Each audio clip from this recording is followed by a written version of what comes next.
It was Friday night. Around 11 p.m. I was in sweatpants, hunched over my laptop, sipping on my third reheated mug of store-brand coffee. Lo-fi beats in my headphones, VS Code glowing on the screen, and my mouse barely holding together from years of abuse. I'm a freelance IT guy, nothing glamorous. Mostly small gigs, setting up servers, fixing buggy sites, doing basic security scans for people who still think password 123 is clever. Sometimes I wonder if I should just bite the bullet and get a full-time job. Health insurance. Paid vacations. A desk that isn't my kitchen table. But every time, I remember how much I hate being told what to do. That night, I was checking a couple websites for a client. He'd given me a list of competitors and asked me to look for any vulnerabilities. Not to hack them, obviously, just passive recon. I knew the legal gray area, but I wasn't doing anything offensive. Just poking around. I clicked on one of the sites, clean design, stock photos, a slider that screamed 2013, and a name that sounded corporate generic, let's say, Initech Solutions. Out of habit, I opened the DevTools F12 muscle memory. And something weird popped up. In the console logs, I spotted debugging info. Not passwords or anything, but still environment variables, database names, even some config snippets. I blinked. That's not good. They were running an outdated version of a well-known framework, one that had a known exploit from a few months ago. Publicly available. I wasn't planning to go deeper. But you know that feeling? When a door is cracked open and you just have to peek inside? I typed in a crafted URL, palms already sweating. Boom. Admin panel access. No login. No password. Just a misconfigured debug mode that hadn't been turned off in production. I leaned back in my chair, heart thumping. I hadn't done anything malicious. Just verified the access. But I was definitely inside. And that was enough to make it a crime in most jurisdictions. I closed my laptop. Paste. Sat back down. And then, decided to do the right thing. Subject: critical security flaw on your website. Hi. I'm a freelance security consultant. I found a critical vulnerability on your site that allows admin access without authentication. I did not tamper with anything, only verified the entry point. I'm happy to provide screenshots and steps to reproduce privately. I'm reporting this so you can fix it ASAP. I'm a freelance security consultant. I found a critical vulnerability on your site that allows admin access without authentication. I did not tamper with anything, only verified the entry point. I'm happy to provide screenshots and steps to reproduce privately. I'm reporting this so you can fix it ASAP. Best. Alex Carter. Email. Telegram handle. I sent the email to their general contact address listed on the site. Marked it urgent. Then shut down for the night. Next morning, nothing. Day went by, still nothing. I sent a follow-up. Politely added that if I didn't hear back in 72 hours, I'd report the issue to CERT and their hosting provider. I wasn't trying to start drama. I didn't even want credit. Just wanted to make sure no one worse than me stumbled into their system. Day 4, I finally got a reply. Hi Alex. Thank you for reaching out. We have forwarded your message to our internal security team. If necessary, they will contact you. Best regards. Initech support team. If necessary. Classic. Like I'd submitted a bug report about a broken button, not full-blown admin access. I sighed. Closed the email. Figured that was that. But I was wrong. A week later, around 8 p.m., I got a call from an unknown number. New York area code. I picked up. Alex Carter? Yes. This is Michael Reed. I'm with Initech's cybersecurity division.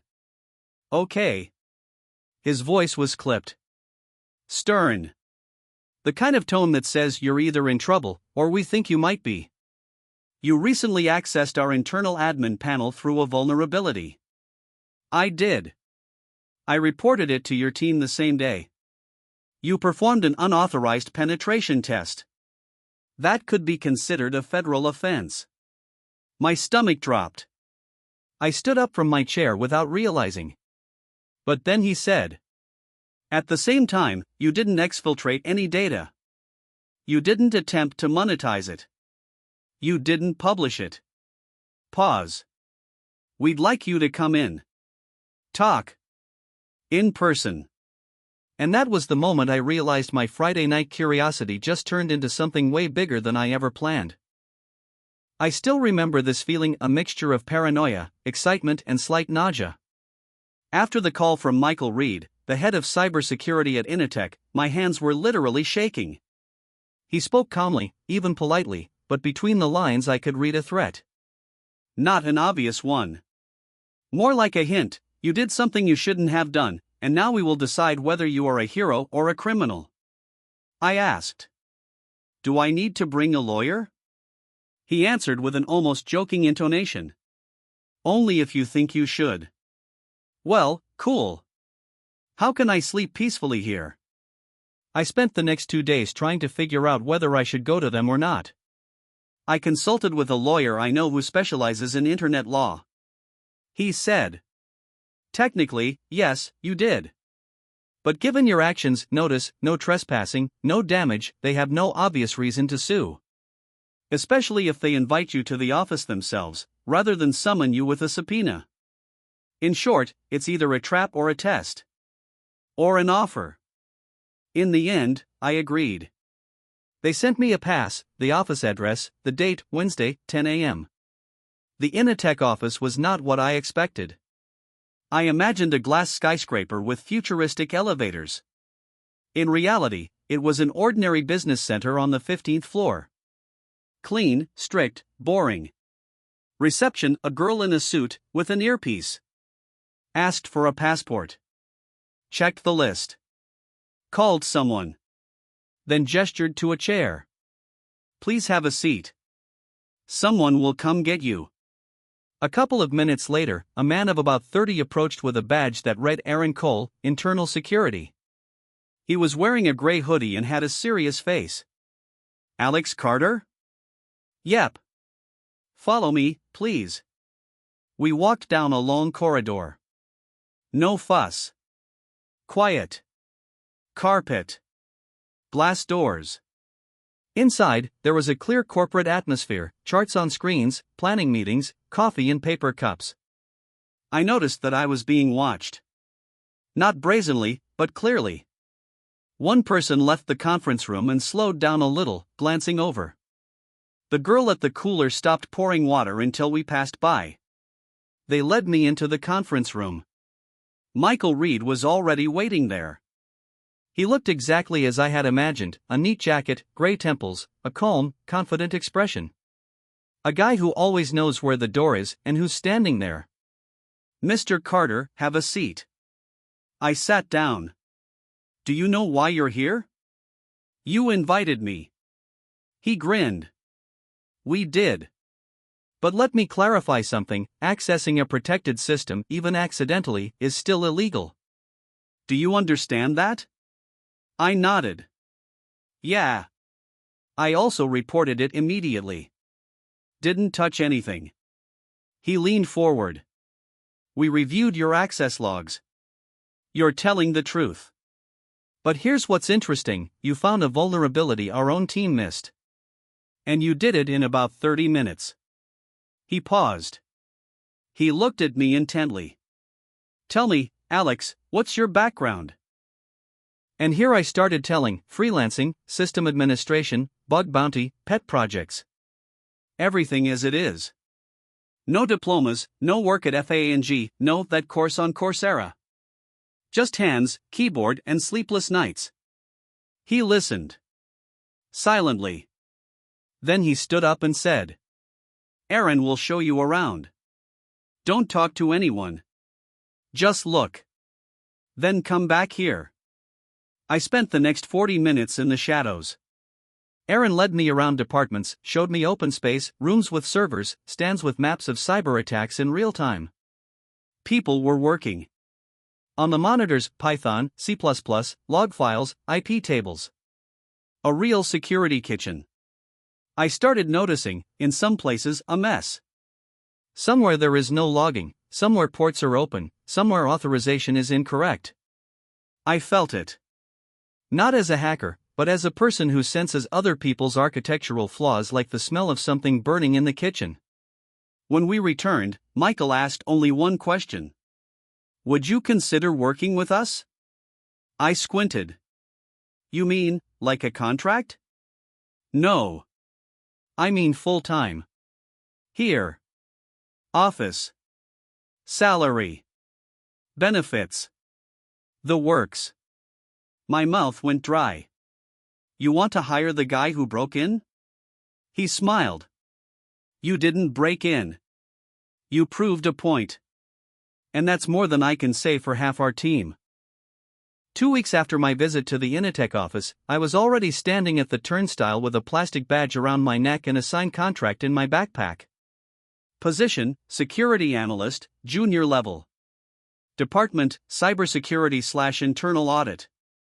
Reports to Michael Reed. Salary, $87,000 per year. Benefits, full. And although the position was formally junior, everyone understood perfectly well that I was hired not for my resume, but because I found a hole that 12 certified specialists had not noticed. At the start, I felt strange. Like I had gotten inside a game that I had previously hacked from the outside. First day. I arrived at 8:45, and the receptionists already knew who I was. Aaron Cole, the guy from the first visit, gave me a temporary pass, showed me where the kitchen, toilets, and where to put my mug were. Then he whispered. You're sitting in the war room. That sounds dramatic. He shrugged. That's what they call it. You'll see why. So I found myself in a windowless room with 6 desks, a whiteboard filled with colored lines, and a huge monitor on the wall with black and green code scrolling. There were 3 people already there. Nate Green, a guy in a Hack the Planet sweatshirt, dreadlocks, and crazy eyes. A penetration tester. Jessica Mills, a former Air Force officer, now doing traffic analysis. Rohan Desai, quiet but dangerous, was in charge of internal systems and logging. I introduced myself, and they nodded. No applause, no welcome to the team. No hugs. Nate looked at me and said, So you're the whoops I broke into your system guy, huh? I chuckled. That's me. Well. Just don't whoops our stuff. First tasks. At the start, I was given something to dig into that I had found myself, a vulnerability in the old admin panel. I didn't just need to plug the hole, but also figure out which developer had left production with debug mode enabled. A couple of hours later, I found traces, a Git branch committed 9 months ago, a named Quaker. I went to HR, found an employee, Chris Walker, a former back-end engineer. He quit 3 months ago. I brought it to Michael. So, Chris left debug mode enabled in prod? Michael looked at the laptop, then at me. Find out if he did it deliberately. You think he sabotaged it? No. But I want to be sure. I dug deeper. Downloaded logs for that period, checked commits, compared IP addresses and repositories. Everything pointed to ordinary negligence. He uploaded a feature to the test, forgot to disable debug, and no one checked. But when I opened his logins on the corporate network, I noticed something interesting. After he was fired, someone tried to log in from his old account 3 times. Inside the VPN. And not outside, from the office. This was already strange. Incident. On the 4th week of work, something happened that changed everything. A warning appeared on the monitor: log in with a spoofed user agent to the client contract management system. Not an ordinary fail. A real incident. The logins matched the live accounts of employees, but the behavior did not match. For example, logging in from a Mac when a person is sitting at Windows. Nate turned on the alarm. We've got a phantom login. We started tracking IP, sessions, access time. Someone was clearly emulating the behavior of an active employee using his login, but he did it too crudely and got caught on anomalies. I checked the access log. The entrance was from a location on the 7th floor, although the user was at home at that time. We contacted him and confirmed. We went up there. For the first time I saw room 704, which no one used according to the plan. It was an archive zone. When we opened the door, I stopped breathing for a moment. Inside, an old laptop without a screen, connected to the network. To it Ethernet, power. The screen was dark, but the indicators were on. Someone had quietly connected the machine to the network, registered a proxy, and was sending logins through it. Rohan immediately pulls out the cable. Nate takes a photo of the MAC address. I run to the terminal and shoot a dump. Flash drive. The main thing is that there was a flash drive on the table. Black. No stickers. Just like in the movies. I inserted it into a separate laptop without the internet. There was only one file on it, a .bin file, 9 megabytes in size. I launched a hex editor, garbage. Encryption. We gave it to Jessica for analysis, she said, an internal dump from the contract database. Someone tried to steal commercial information. Michael called everyone into the conference room. He was angry. But he didn't shout. He just said, "Either we have a rogue employee, or someone used our building as a drop point." He looked straight at me. "Alex, I want you to trace that laptop. Find out who used it. Where it came from. I'm authorizing full trace." For the first time, I realized. This is not just a job anymore. This is war. And I am standing in the front line. After we found the laptop in the abandoned room 704, the atmosphere in the office changed. If before the atmosphere was simply tense, well, like in any large security company, now it became cautiously silent. People exchanged glances. Some put their laptops away at night. And some, like Rowan, started carrying their own USB key with a 2FA key, even to the toilet. And all because the threat was inside. Phase 1, Investigation. Michael gave me the green light. I got access to access logs, cameras, even the internal mail server, with permission, of course. My task was to find a connection between the laptop and someone from the staff, or prove that it was someone else's setup. I started with the MAC address. I ran it through a network scanner, nothing. Either hidden or recently replaced.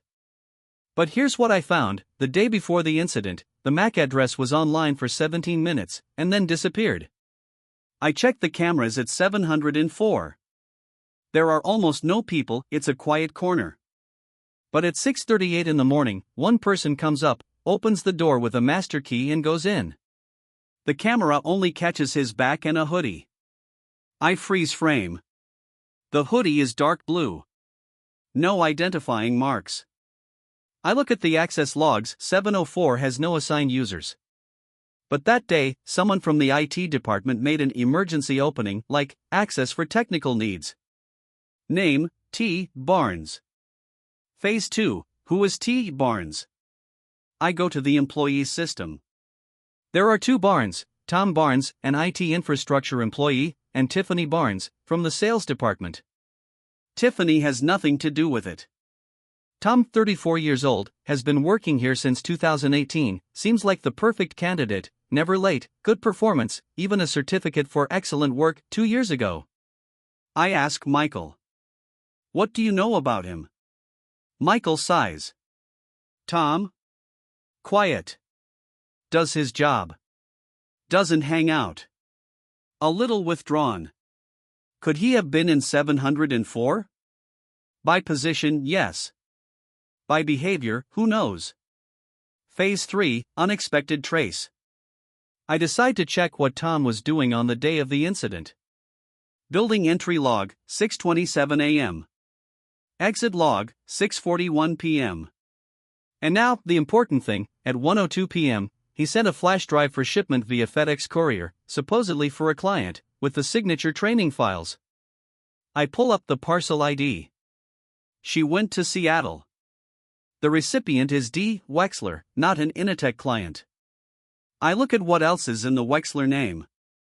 Through open sources I find, Dennis Wexler is the CTO of Data Helix, a startup competitor to Initech. That's the motive. Phase 4, Confrontation.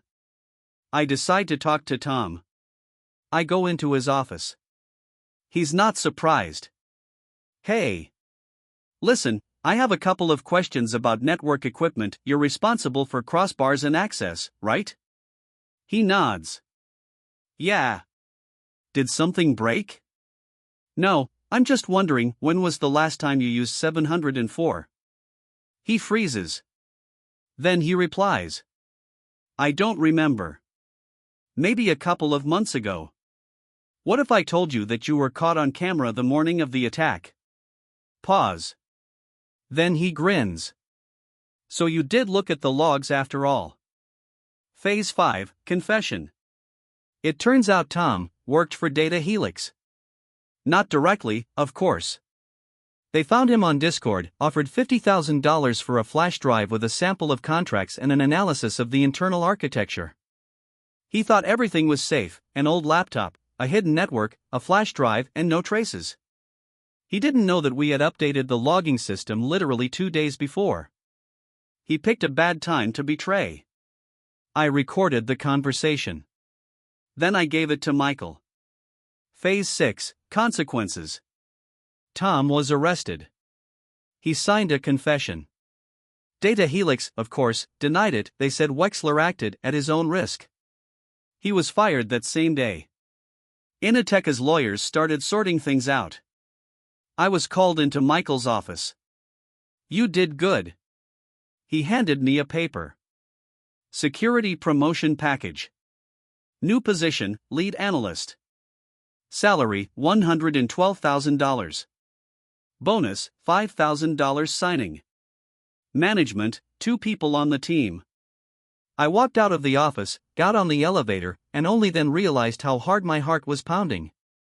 A month ago, I was a freelancer who accidentally got into someone else's system. Now I'm a senior analyst in one of the most closed security teams on the West Coast. When I accepted the lead analyst position, my life changed. I got my own desk, a custom corporate laptop, and most importantly, access to networks at a level I had never been allowed to approach before. Now I could see more. And that was my problem. New team. I was assigned 2 subordinates, Jordan Price, a recent Berkeley grad, a genius at working with CM systems, and Emily Tran, a more experienced one, from a former job at a bank, where she dealt with preventing financial attacks. They were cool. We started a project to analyze internal access patterns. The idea was to identify anomalous legitimate behavior. Like, legitimate logins under real logins, but at strange times, in strange places, and with unusual actions. In the process, we noticed one detail that at first seemed like a bug. Suspicious network. In one of the internal reports, Emily came across a server that was not in the diagram. We checked the documentation. The server was listed as archived, disabled back in 2021. But it was active. And not just active, it accepted connections once every 3 to 4 days, and always from the same subnet, which belonged to the main Initech data center. I went to Rowan.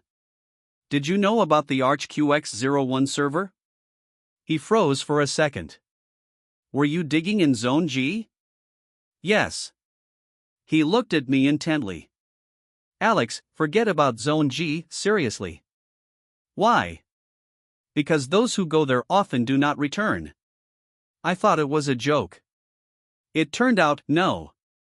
Traffic decryption. Jordan and I set up a sniffer on the segment where ArchQX01 was located. Passively, without interference.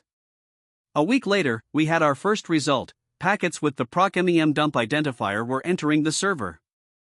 This meant one thing: all the active RAM of key systems was going there in the form of dumps. Every 4 days. This is complete insight into all algorithms, Emily whispered. Not just insight. This is the key to every Initech client, Jordan added. I went to Michael. A conversation in the shadows. I didn't know how to approach him correctly. But I said it straight. Michael, do you know that the ArchQX01 server is still active? He closed his laptop. Did you find Arch? Yes. He's collecting dumps. From Zone G. Who's managing this? He stood up. Walked to the window. Pause. Listen carefully. What you saw is part of the contract. We have a contract with DoD. The Ministry of Defense? Yes. We have agreed to share technical information on user and system activity. In exchange, complete freedom on the market. And very, very good budgets. I was silent. He continued. This is a level you should not know about. I am telling you this unofficially. If you continue digging, you will not just lose your job. You will disappear from the IT industry forever. Got it? Moral choice.